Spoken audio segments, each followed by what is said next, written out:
ಇವತ್ತಿನ ಸಂಚಿಕೆಯ ಶೀರ್ಷಿಕೆ ಮಿನುಗುತಾರೆಯ ಮನದಾಳ.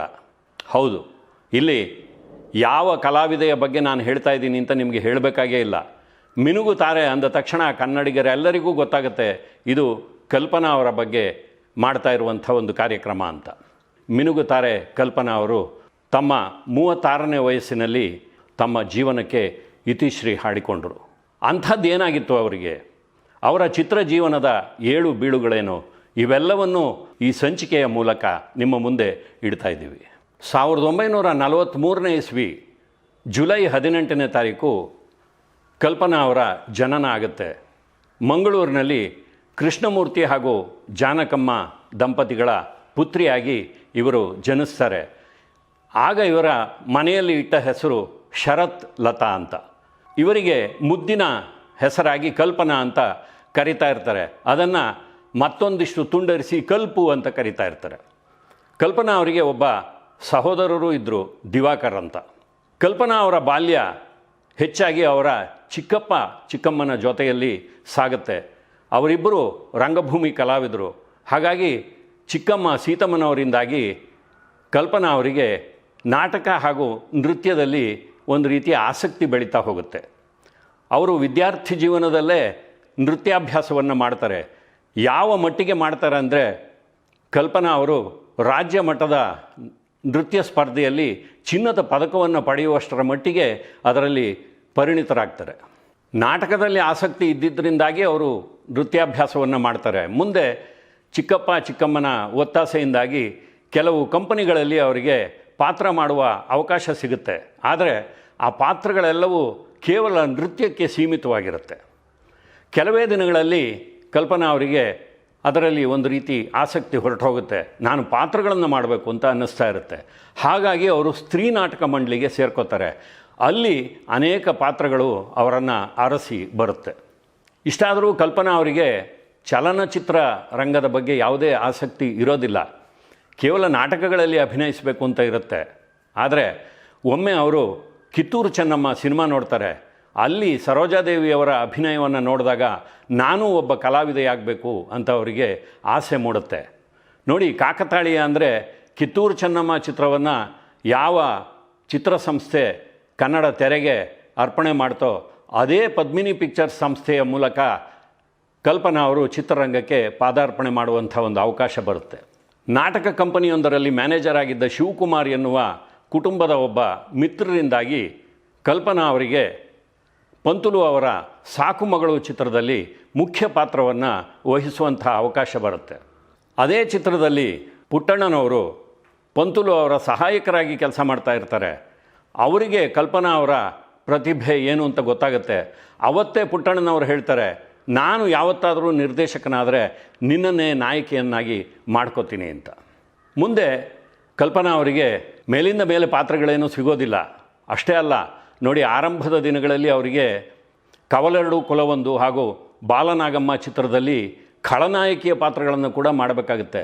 ಅದನ್ನು ಅವರು ಯಶಸ್ವಿಯಾಗಿ ನಿರ್ವಹಿಸ್ತಾರೆ. ಮುಂದೆ ಎನ್ ಲಕ್ಷ್ಮೀನಾರಾಯಣ್ ಅವರು ನಾಂದಿ ಚಿತ್ರದ ತಯಾರಿಯಲ್ಲಿದ್ದಾಗ ಆ ಚಿತ್ರದಲ್ಲಿ ರಾಜ್ಕುಮಾರ್ ಅವರ ಮೊದಲನೇ ಪತ್ನಿಯ ಪಾತ್ರಕ್ಕೆ ಒಬ್ಬ ಕಲಾವಿದೆ ಬೇಕಾಗಿರುತ್ತೆ. ಎನ್ ಲಕ್ಷ್ಮೀನಾರಾಯಣ್ ಹಾಗೂ ಪುಟ್ಟಣ್ಣನವರು ಸ್ನೇಹಿತರು. ಪುಟ್ಟಣ್ಣನವರಿಂದಾಗಿ ಕಲ್ಪನಾ ಅವರನ್ನು ಎನ್ ಲಕ್ಷ್ಮೀನಾರಾಯಣ್ ಅವರು ಆ ಪಾತ್ರಕ್ಕೆ ಆರಿಸ್ಕೋತಾರೆ. ಅಲ್ಲಿಂದ ರಾಜ್ಕುಮಾರ್ ಹಾಗೂ ಕಲ್ಪನಾ ಅವರ ಚಿತ್ರಪಯಣ ಒಂದಾಗಿ ಅನೇಕ ಚಿತ್ರಗಳಲ್ಲಿ ಸಾಗುತ್ತೆ. ಸಾಕು ಮಗಳು ಚಿತ್ರದಲ್ಲಿ ಕಲ್ಪನಾ ಅವರು ರಾಜ್ಕುಮಾರ್ ಅವರ ಜೊತೆ ಅಭಿನಯಿಸಿದರೂ ಕೂಡ ಅಲ್ಲಿ ಅವರಿಗೆ ನಾಯಕಿಯಾಗಿರಲಿಲ್ಲ. ನಾಂದಿ ಚಿತ್ರದಲ್ಲಿ ಪುಟ್ಟ ಪಾತ್ರವಾದರೂ ಕೂಡ ಅವರ ಪತ್ನಿಯ ಪಾತ್ರವನ್ನು ನಿರ್ವಹಣೆ ಮಾಡ್ತಾರೆ. ಬಿ ಆರ್ ಪಂತುಲು ಅವರು ಕಲ್ಪನಾ ಅವರನ್ನು ತಿಂಗಳಿಗೆ 500 ರೂಪಾಯಿ ವೇತನದ ಒಪ್ಪಂದದ ಮೇರೆಗೆ 3 ವರ್ಷಗಳ ಕಾಲ ಒಂದು ಕಾಂಟ್ರಾಕ್ಟ್ ಮಾಡಿಸ್ಕೊಂಡಿರ್ತಾರೆ. ಹಾಗಾಗಿ ಮುಂದೆ ಚಿನ್ನದ ಗೊಂಬೆ ಚಿತ್ರದಲ್ಲಿ ಕೂಡ ಅವರು ಪಾತ್ರವನ್ನು ವಹಿಸ್ತಾರೆ. ಈ ಹೊತ್ತಿನಲ್ಲಿ ಕಲ್ಪನಾ ಅವರಿಗೆ ಕನ್ನಡದಲ್ಲಿ ಅಷ್ಟೇನೂ ಅವಕಾಶಗಳು ಇರೋದಿಲ್ಲ. ಹಾಗಾಗಿ ತಮಿಳು, ತೆಲುಗು, ಮಲಯಾಳಂ ಹೀಗೆ ದಕ್ಷಿಣ ಭಾರತದ ಅನೇಕ ಚಿತ್ರಗಳಲ್ಲಿ ಒಂದಿಷ್ಟು ಪಾತ್ರಗಳನ್ನು ಮಾಡಿ ಬರ್ತಾರೆ. ಮುಂದೆ ಆರ್ ನಾಗೇಂದ್ರರಾಯರು ಪತಿಯೇ ದೈವ ಸಿನಿಮಾ ತೆಗೆದಾಗ ಆ ಚಿತ್ರದ ನಾಯಕಿಯ ಪಾತ್ರಕ್ಕೆ ಕಲ್ಪನಾ ಅವರನ್ನು ಆಯ್ಕೆ ಮಾಡ್ಕೋತಾರೆ. ಮುಂದೆ ನಾಗೇಂದ್ರರಾಯರು ಮಾಡಿದ ಅನೇಕ ಚಿತ್ರಗಳಲ್ಲಿ ಕಲ್ಪನಾ ಅವರು ಅವಿಭಾಜ್ಯ ಅಂಗವಾಗಿ ಅವರ ಜೊತೆ ತಮ್ಮ ಚಿತ್ರ ಜೀವನವನ್ನು ಮುಂದುವರಿಸಿದ್ದಾರೆ. ಈ ಮಧ್ಯೆ ಮತ್ತೊಂದು ರಾಜ್ಕುಮಾರ್ ಅವರ ಚಿತ್ರದಲ್ಲಿ ಕಲ್ಪನಾ ಅವರಿಗೆ ಪುಟ್ಟ ಪಾತ್ರ ಸಿಗುತ್ತೆ. ಅದು ಮಂತ್ರಾಲಯ ಮಹಾತ್ಮೆ.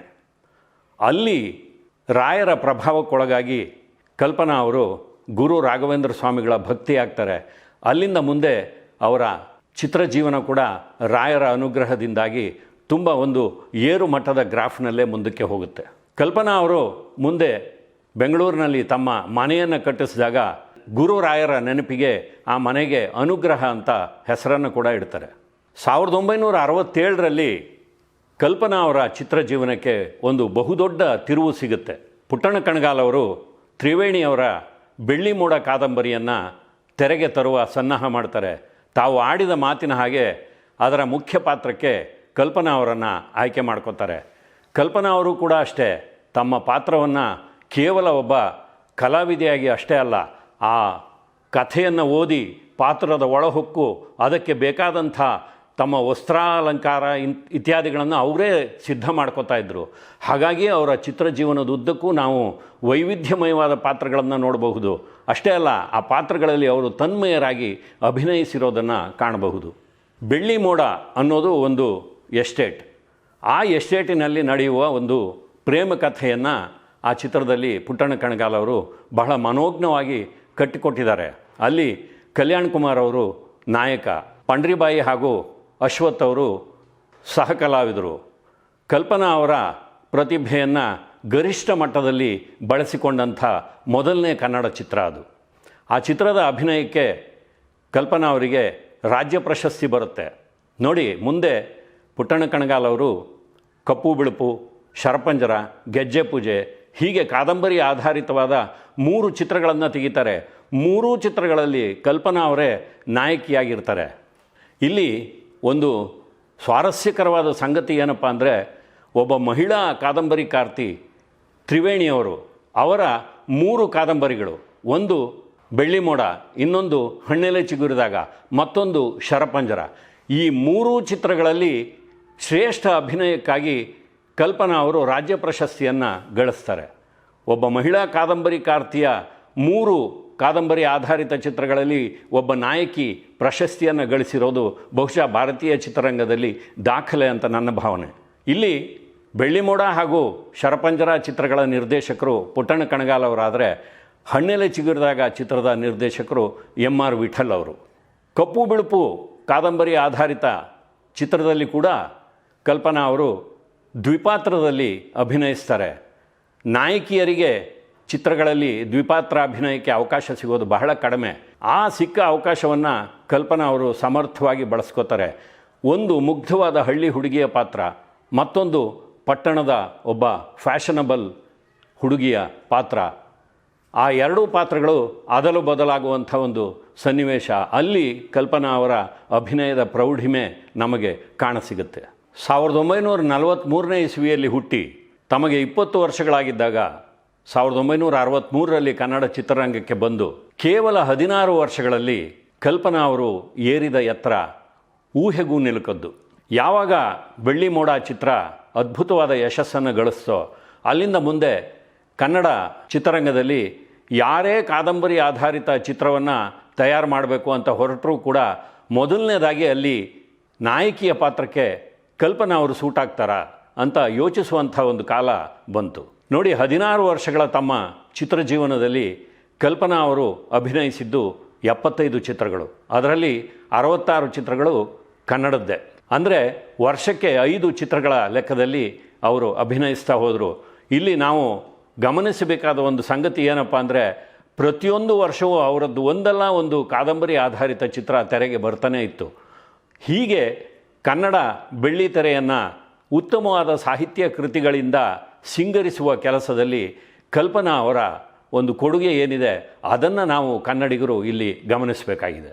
ಬೆಳ್ಳಿ ಮೋಡ ಚಿತ್ರದ ನಂತರ ಚದುರಂಗರ ಸರ್ವಮಂಗಳ ಕಾದಂಬರಿಯನ್ನು ಆಧರಿಸಿ ಒಂದು ಚಿತ್ರ ತೆರೆಗೆ ಬರುತ್ತೆ. ಆ ಚಿತ್ರದಲ್ಲಿ ಕಲ್ಪನಾ ಅವರಿಗೆ ಪ್ರಮುಖ ಪಾತ್ರ ದೊರೆಯುತ್ತೆ. ಚಿತ್ರದ ನಾಯಕರು ರಾಜ್ಕುಮಾರ್. ಆ ಚಿತ್ರವನ್ನು ಚದುರಂಗ ಅವರೇ ನಿರ್ದೇಶನ ಕೂಡ ಮಾಡ್ತಾರೆ. ಮೊದಲಿಗೆ ಅಲ್ಲಿ ನಾಯಕಿಯ ಪಾತ್ರಕ್ಕೆ ಬಿ ಸರೋಜಾದೇವಿಯವರು ಆಯ್ಕೆಯಾಗಿದ್ದರಂತೆ.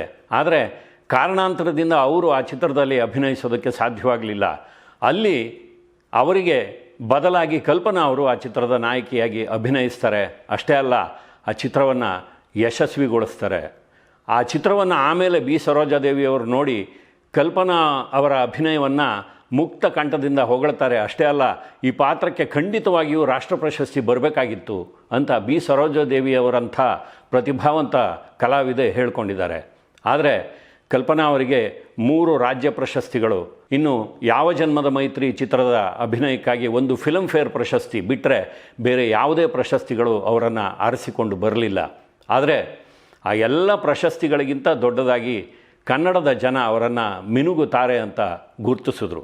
ನೋಡಿ, ಕನ್ನಡ ಚಿತ್ರರಂಗದಲ್ಲಿ ಪುರುಷ ಕಲಾವಿದರಲ್ಲಿ ಡಾಕ್ಟರ್ ರಾಜ್ಕುಮಾರ್ ಅವರು ವೈವಿಧ್ಯಮಯವಾದ ಪಾತ್ರಗಳನ್ನು ಅಭಿನಯಿಸಿ ಕನ್ನಡದ ಮನೆ ಮಾತಾದರು.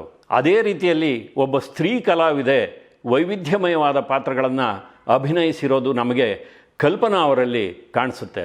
ಜಯಂತಿ, ಭಾರತಿ, ಲೀಲಾವತಿ ಇವರೆಲ್ಲ ಅನೇಕ ಚಿತ್ರಗಳಲ್ಲಿ ಅಭಿನಯಿಸಿದ್ದಾರೆ. ಆದರೆ ಕಲ್ಪನಾ ಅವರಿಗೆ ದೊರೆತಷ್ಟು ವೈವಿಧ್ಯಮಯವಾದ ಪಾತ್ರಗಳು ಅವರು ಯಾರಿಗೂ ಸಿಕ್ಕಲಿಲ್ಲ. ಕಲ್ಪನಾ ಅವರು ಅವಕಾಶಗಳು ಸಿಕ್ಕಿದ್ವು, ಅದನ್ನು ಸದ್ಬಳಕೆ ಕೂಡ ಮಾಡಿಕೊಂಡ್ರು, ಚೆನ್ನಾಗಿ ಉಪಯೋಗಿಸ್ಕೊಂಡ್ರು, ಉತ್ತಮವಾದ ಪಾತ್ರಗಳನ್ನು ಕೊಟ್ಟರು. ಆದರೆ ಅವರಲ್ಲಿ ಕನ್ನಡಿಗರು ಹೆಚ್ಚು ಇಷ್ಟಪಟ್ಟಿದ್ದು ಒಂದು ದುರಂತ ನಾಯಕಿಯ ಪಾತ್ರಗಳನ್ನು. ಕೊನೆಗೆ ಆ ದುರಂತ ನಾಯಕಿಯ ಪಾತ್ರಗಳ ರೀತಿಯಲ್ಲಿಯೇ ಅವರ ಜೀವನ ಕೂಡ ದುರಂತಮಯ ಅಂತ್ಯವನ್ನು ಕಾಣುತ್ತೆ. ಅವರ ಚಿತ್ರಜೀವನದ ಮತ್ತಷ್ಟು ಏಳು ಬೀಳುಗಳು ಹಾಗೂ ಅಂತ್ಯವನ್ನು ನಮ್ಮ ಮುಂದಿನ ಸಂಚಿಕೆಯಲ್ಲಿ ತಿಳಿಸ್ತೀವಿ. ನಮಸ್ಕಾರ.